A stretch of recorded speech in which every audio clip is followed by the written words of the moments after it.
Assalamualaikum warahmatullahi wabarakatuh. Perkenalkan, nama saya Firya Mustafa Kamal dengan NIM 28920700001 dari Program Studi Manajemen Universitas Pancasakti Bekasi. Kali ini saya akan menjelaskan UAS Intermediate Accounting yang diampu oleh Bapak Rosidi, MM. Selamat menyaksikan. Bab 6. Akuntansi dan nilai waktu uang atau Time Value of Money. Konsep dari nilai waktu dasar. Di dalam ilmu akuntansi, istilah nilai waktu dari uang atau biasa disebut dengan time value of money menunjukkan hubungan antara masa atau waktu dan uang. Bahwa $1 yang diterima oleh perusahaan pada hari ini akan lebih berharga daripada $1 yang akan diterima perusahaan di masa yang akan datang. Alasannya adalah terbukanya kesempatan dalam melakukan investasi atas dolar tersebut pada hari ini dan kemudian perusahaan dapat menerima bunga yang berasal dari investasi itu. Namun, apabila mempertimbangkan berbagai alternatif investasi atau pinjaman, maka penting untuk membandingkan dolar hari ini dengan dolar masa depan atas dasar yang sama. Investor akan menggunakan konsep nilai sekarang atau present value dalam melakukan hal ini. Aplikasi konsep nilai waktu. Yang pertama ada wesel, yang kedua lease, yang ketiga pensiun dan tunjangan pasca pensiun lainnya, yang keempat aktiva jangka panjang, kelima dana pelunasan, keenam penggabungan bisnis, ketujuh pengungkapan, dan ke-8 kontrak angsuran. Variabel-variabel fundamental. 4 variabel yang fundamental bagi seluruh masalah bunga majemuk antara lain. Yang pertama, suku bunga. Merupakan suku bunga tahunan kecuali dinyatakan dalam bentuk lain yang harus disesuaikan untuk mencerminkan lamanya periode permajemukan jika kurang dari setahun. Yang kedua, jumlah periode waktu. Jumlah periode pemajemukan dan satu periodenya bisa 1 atau kurang dari 1 tahun. Yang ketiga, nilai masa depan. Nilai pada tanggal di mana masa depan dari jumlah tertentu ataupun merupakan suatu jumlah yang diinvestasikan oleh perusahaan mempergunakan suatu bunga majemuk. Dan yang terakhir, nilai sekarang.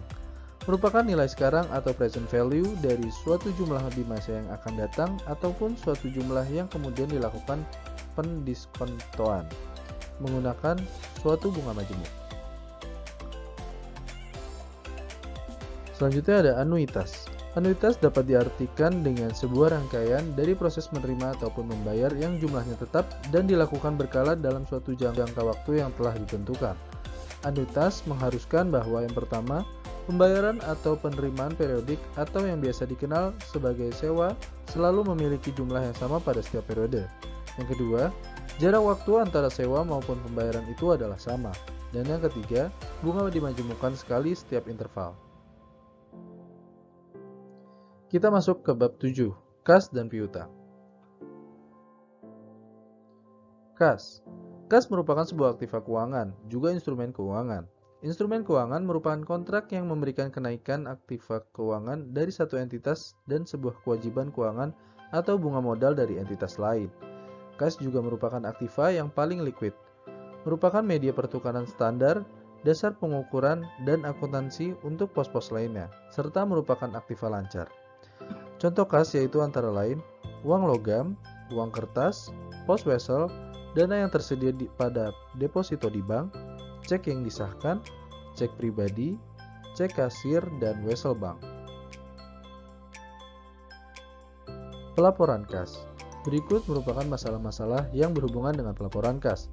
Yang pertama, equivalent kas. Yang kedua, overdraft bank. Dan yang ketiga, kas yang dibatasi atau restriktif. Selanjutnya ada piutang. Piutang atau receivables merupakan klaim atas uang, barang, ataupun jasa kepada pelanggan ataupun pihak lain yang berkepentingan di dalamnya.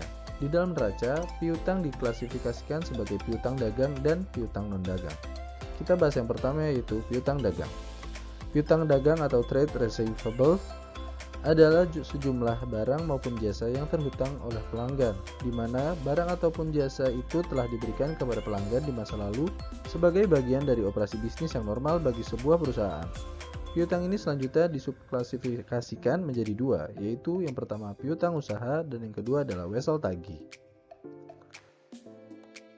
Yang kedua ada piutang non-dagang. Piutang non-dagang atau non-trade receivables berasal dari berbagai transaksi. Sejumlah contoh piutang non-dagang adalah: yang pertama, uang muka kepada karyawan dan staf. Yang kedua, uang muka kepada anak perusahaan. Yang ketiga, deposito untuk menutup kemungkinan kerugian dan kerusakan. Keempat, deposito sebagai jaminan penyediaan jasa atau pembayaran. Yang kelima, piutang dividen atau bunga. Dan yang keenam adalah klaim terhadap perusahaan asuransi untuk kerugian yang dipertanggungjawabkan, terdakwa dalam suatu perkara hukum, badan-badan pemerintah untuk pengembalian pajak, perusahaan pengangkutan untuk barang yang rusak atau hilang, kreditor untuk barang yang dikembalikan, rusak atau hilang, dan yang terakhir, pelanggan untuk barang-barang yang dapat dikembalikan, seperti krat, kontainer, dan lain-lain. Selanjutnya ada penyajian dan analisis. Aturan umum dalam klasifikasi terhadap piutang adalah sebagai berikut. Yang pertama, memisahkan semua jenis piutang perusahaan apabila piutang tersebut material. Yang kedua, menjamin akun penilaian dapat secara tepat mengoffset akun piutang yang terkait dengan piutang. Ketiga, menentukan piutang yang telah diklasifikasikan ke dalam kelompok oktiva lancar dapat dikonversikan menjadi kas pada satu siklus operasi perusahaan, tergantung mana yang lebih panjang. Yang keempat, mengungkapkan setiap adanya kontingensi kerugian pada piutang. Dan yang terakhir, mengungkapkan adanya piutang yang digadaikan sebagai jaminan atas transaksi pinjaman. Selanjutnya, rasio perputaran uang. Rasio keuangan seringkali digunakan untuk mengevaluasi likuiditas piutang usaha yang dimiliki oleh perusahaan. Rasio yang digunakan dalam melakukan penilaian terhadap likuiditas piutang yaitu rasio perputaran piutang.